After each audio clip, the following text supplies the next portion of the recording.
Ya, kita mulai. Rajab secara bahasa. Sudah? Secara bahasa dia berakar dari 3 huruf utama, ra, jim, dan ba.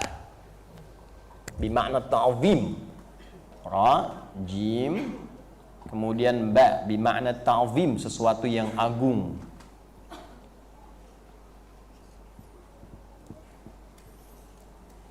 Wal inbihar, sesuatu yang besar, dahsyat, istimewa.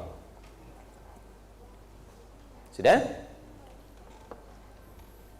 Kalau disambungkan ke makna yang tadi, ya, ke bulan Hurum, bulan evaluasi, bulan meninggalkan yang haram, bulan meninggalkan segala yang dilarang, maka seakan-akan ada makna seperti ini, bahwa evaluasi diri itu, meninggalkan yang haram itu, meninggalkan yang tidak disukai Allah dan Rasul itu sesuatu yang agung di sisi Allah dan Rasulnya. Jelas sampai sini? Baik ya? Jadi bukan hanya mengerjakan sholat, mengerjakan puasa, mengerjakan segala jenis yang ma'ruf dianggapnya besar, tidak. Meninggalkan maksiat pun hal yang agung. Dan bukti seseorang benar mengerjakan yang ma'ruf ketika meninggalkan yang mungkar. Saya ambil contoh begini. Sholat itu ma'ruf atau mungkar? Ma'ruf.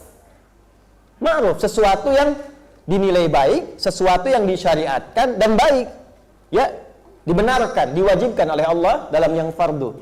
Tapi apa ciri keberhasilan orang yang benar sholatnya pada perbuatan ma'ruf? Tanha anil fahsya wal mungkar, ketika mampu menjauhi yang mungkar. Quran surah 29 ayat 45. Utlu ma uhya ilaika minal kitab wa aqimis shalah. Innas salata tanha anil fahsya wal mungkar. Fahsya itu ya maaf sekali. Kata-kata jorok, kotor, kemudian pornografi, porno aksi, LGBT dan turunannya, itu fahsya. Jadi kalau ada orang sholat, setelah kemudian sholat melakukan tindakan yang fahsya, nonton misalnya, video-video yang kotor, gambar-gambar yang tak elok, ya, atau melambai setelah itu, misal gitu ya. Nah, ini menunjukkan bahwa ada yang kurang sempurna dalam sholatnya. Mungkar, perbuatan buruk yang langsung diingkari hati. Mencuri, berbohong, mencela, berselisih, merampok, lebih tinggi lagi, menghilangkan nyawa dan seterusnya, itu mungkar. Karena itu kalau ada orang sholat ma'ruf, kelihatannya sholat, ya, tapi dalam takbir yang pertama dia mundur dan ngambil kotak masjid, ya, nah itu mungkar. Atau setelah pengajian ini ma'ruf, tapi keluar dari masjid bisa mengambil sendal orang, itu mungkar. Jelas nggak sampai sini? Ya, jadi ukuran benarnya ma'ruf terletak pada kemampuan dia mencegah yang mungkar. Nah, Rajab ini pendidikan untuk meninggalkan yang mungkar. Jadi kalau Ramadan meningkatkan yang ma'ruf, Ramadan itu kan tingkat ibadahnya. Sholatnya meningkat, infaknya meningkat, kan Qur'annya meningkat. Nah, Rajab ini pendidikan untuk membuat kita lebih kuat meninggalkan yang mungkar. Gini Pak, gambarannya Pak. Jumatan itu ma'ruf atau mungkar? Halo? Ma'ruf. Saya tanya pada Bapak, jika ada yang menawarkan proyek ke Bapak, nilai keuntungannya 1 triliun, 1 T, tapi bersamaan dengan Jumat, Anda pilih mengerjakan proyek itu atau Anda pilih Jumatan? Enggak ada pilihan kedua, awas. Itu aja pilihannya. Hah? Ayo coba. Tuh. Nah, ini yang tidak mudah. Sekarang ini jangankan 1 T, untuk jaga toko saja yang tidak seberapa yang didapatkan bisa ninggalkan Jumat. Itu. Ya. Sekarang ini dahsyat Pak Ibu, zamannya berbeda, eranya disrupsi, ada era perubahan yang dahsyat. Anak itu lupa dengan kasih ibunya, bahkan bisa menghilangkan nyawa ibunya hanya karena ingin diberikan tambahan uang yang dia pakai untuk main game. Eranya berubah. Sedangkan tahunnya kan sama kita lewati. Ada 4 loh pendidikan menghilangkan mungkar ini. Salah satunya apa? Efektifkan Rajab untuk mengenalkan yang mungkar supaya ditinggalkan. Bagaimana menata dari ujung kepala sampai ujung kaki supaya yang mungkar itu hilang. Mata bisa melihat yang baik, telinga bisa mendengar yang baik, lisan bicara yang baik, sampai ke ujung kaki. 1 bulan pelatihannya. 1 bulan. Di Rajab. Dan ini agung di sisi Allah. Anda bisa bayangkan kalau kita bawa ke rumah tangga saja. Rumah tangga masing-masing ya, bukan rumah tangga kita ya. Bawa ke rumah. Ibu latihan, anak-anak latihan, ayahnya latihan. Tutur yang baik. Berusaha mendengar dengan cara yang baik. Berusaha menggunakan tangan dengan cara yang baik. Rasakan perbedaannya setelah Rajab, bedakan rasanya, dan pasti akan terasa bedanya. Nggak percaya silakan. Keluarkan ayatnya. Ini ayat-ayat tentang mata, ini ayat tentang telinga, ini ayat tentang sampai ke ujung kaki, dan tempatkan di bab rumah tangga. Apa itu sakinah?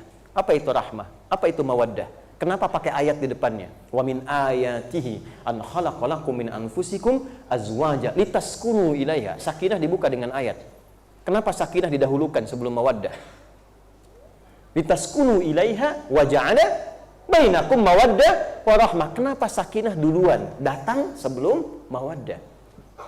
Mawaddah itu kan cinta fisik, materi, cinta yang hadir dengan dasar pemberian fisikal, materi. Ibu saat menikah dikasih mahar kan? Itu kan materi kan? Itu kan menambah cinta. Nanti implementasinya setelah berumah tangga itu dipancarkan, bukan cukup hanya di nikah saja. Itu kan syarat nikah. Ya kan?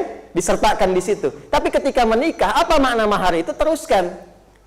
Hari lahirnya datang istri, bawa hadiah, datang. Ya. Itu ada mawaddah di dalamnya.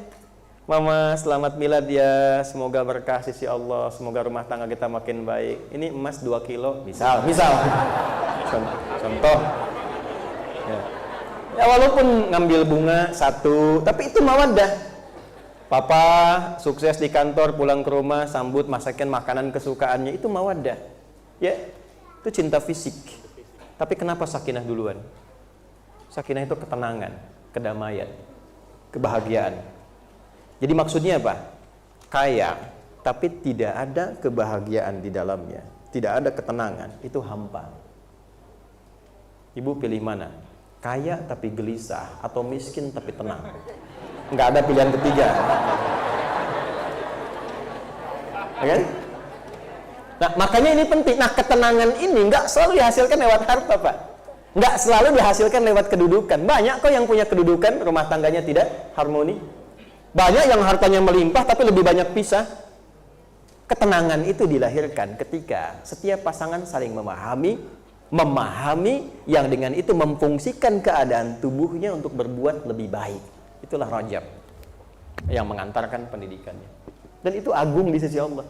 Karena kalau orang sudah bisa menepikan yang salah, solehnya muncul. Hidup itu kan berpasangan. Baik lawannya apa? Buruk. Kalau yang buruk sudah nggak ada, yang baiknya muncul. Sebaliknya, kalau yang baik tenggelam, yang buruknya dominan. Kan konsepnya begitu. Dalilnya apa Ustaz? Surah 91. Ayat berapa? 7-10. Wa nafsin wa ma sawwaha fa'alhamaha fujuraha wa taqwaha qad aflaha man wa qad khaba man. Itu Al-Hasan Ibnu Ali, hafidh Rasulullah sallallahu alaihi wasallam radhiyallahu taala anhum jami'an. Al-Hasan itu ada satu cerita dalam satu riwayat yang membutuhkan validasi tapi maknanya tinggi. Beliau jalan di era fitnah besar. Jadi ada Al-Hasan, ada Al-Husain, kita mesti kenal ini. Insya Allah setelah peresmian pesantren, ini belum diresmikan. Jadi setelah peresmian, nanti saya buka beberapa sesi untuk umum supaya tahu isinya. Itu dari depan sampai belakang itu ada maknanya, ada narasinya. Nah, ruang tunggu kami itu di depan ada Al-Hasan dan Al-Husain. Di situ ada profilnya, ada biografinya, keterangannya dan sebagainya. Jadi begitu Anda scan muncul penjelasannya. Kalau Anda ingin belajar tentang Quran, ketawaduan, sifat-sifat keilmuan, Al-Hasan. Tapi kalau Anda ingin tahu tentang kekuatan fisik, paras yang elok, tampannya, karismanya, Al-Husain. Itu gambaran dari dua sifat Nabi SAW. Al-Hasan ini saat dewasa jalan dengan putra beliau dalam satu riwayat di era fitnah besar, dicaci oleh orang, era fitnah yang sangat luar biasa, A, B, C, D dan seterusnya. Beliau diam. Perhatikan, anaknya berkata, ya abati lima lam tarud. Pak, kenapa bapak enggak balas? Maksud balas tuh begini, klarifikasi aja bahwa itu kan nggak benar gitu. Perhatikan, apa jawab ayahnya? wa ma adri kaifa arud. Bapak tuh nggak tahu gimana cara balasnya. Untuk mencari kalimat yang mengklarifikasi tuduhan orang, untuk mencari kata-kata saja supaya mengklarifikasi, itu masih berpikir jangan-jangan nanti dia tersinggung dengan kata-kata ini. Itu nyari kosakata yang pas gak ketemu, saking baiknya orangnya. Ya. Jadi ada orang yang saat marah mau balas dengan kata-kata kotor lagi, dia nggak bisa tuh. Wal kaziminal ghaidha. Dia nahan dirinya, bukan hanya nahan, nyari kata-kata itu nggak sanggup karena nggak punya pulsanya. Dia nggak punya pulsa kata-kata yang kotor, ya. Dia nggak punya kosakata kebun binatang, nggak punya kosakata ya pasaran, karena nggak terbiasa. Jadi ketika mau mencela pun itu susah gitu, karena nggak ada pulsanya, nggak ada kosakatanya. Nah, kalau sudah sampai ke titik itu sehingga sulit menemukan yang salah, maka Anda akan mudah menjadi pribadi yang soleh. Gak cukup dengan amin tuh, ya, latihan dulu di sini. Inilah Rajab. Ya. Karena itu limadza summiya Rajabu Rajaban li'annahu yatarajjab khaira baina Sya'ban wa Ramadan. Kenapa disebut dengan Rajab? Karena Rajab ini bulan agung, menyiapkan bekal-bekal yang baik sebelum masuk Sya'ban dan diamalkan saat Ramadan. Jadi dari sekarang kita mulai siapkan, terbiasakan yang haram kita tinggalkan. Supaya apa? Ramadannya full bisa menjadi soleh. Anda nggak mungkin bisa baca Quran kalau yang haram masih ada dalam diri. Nggak mungkin. Ada seseorang mengadu pada seorang syekh, saya sulit baca Quran. Sulit sekali. Udah gini, nggak usah baca dulu kata syekhnya, ambil mushaf Anda yang paling besar yang ada di rumah Anda. Setelah itu, masuk ke ruang tengah Anda yang luas, simpan mushaf depan Anda. Lalu tatap mushaf itu dan katakan, ya Allah, dosa apa aku sampai hari ini untuk baca saja belum mampu. Menangis orang ini, tobat dia. Ketika tobatnya mengalir, barulah kemudian dia punya kemampuan untuk berinteraksi dengan Quran. Karena yang kotor keluar dulu, yang baik baru muncul. Ja'al haqqu wa zahaqal batil. Ketika yang baik itu masuk, yang batil itu keluar. Maka kalau ingin menikmati Ramadan, jadi menikmati itu, Masya Allah gitu, enak. Di puasa itu bukan cuma tahan lapar, haus, nunggu buka, baru masuk udah ngitung kapan selesai, kapan Idul Fitri, baru sahur udah lihat kapan buka, ya kan? Jadwal imsak itu dibuatnya jadwal buka, ya kan? 1, 2, 3. Kita nikmati setiap malamnya, ngajinya, Qurannya, berlomba, kapan bisa khatam, berapa kali bisa baca, menikmati tarawehnya. Bukan mencari mana masjid yang paling gampang bacanya, yang paling pendek bacaannya, atau yang biasanya baca pembuka ayat saja. Nun, Allahu Akbar, Yasin, Allahu Akbar. Kurang nikmat. Kurang nikmat. Sahabat tuh banyak menangis sebelum Ramadan berakhir. Dan minta, ya Allah, mengapa nggak setiap waktu Ramadan, setiap waktu Ramadan, tiap hari ada maghfirah, berdoa dikabulkan, dosa digugurkan. Ya akhi, kapan dapat yang seperti itu lagi? Gak mudah. Pertanyaannya, sampai nggak ke Ramadan itu? Kalaupun nggak sampai, minimal ada persiapan dari sekarang. Karena itu ada doa dari ulama. Doa. Apa di antara doanya?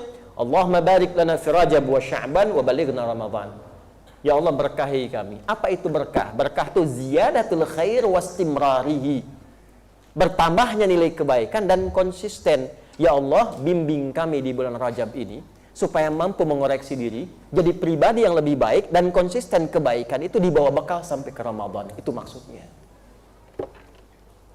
Jelas?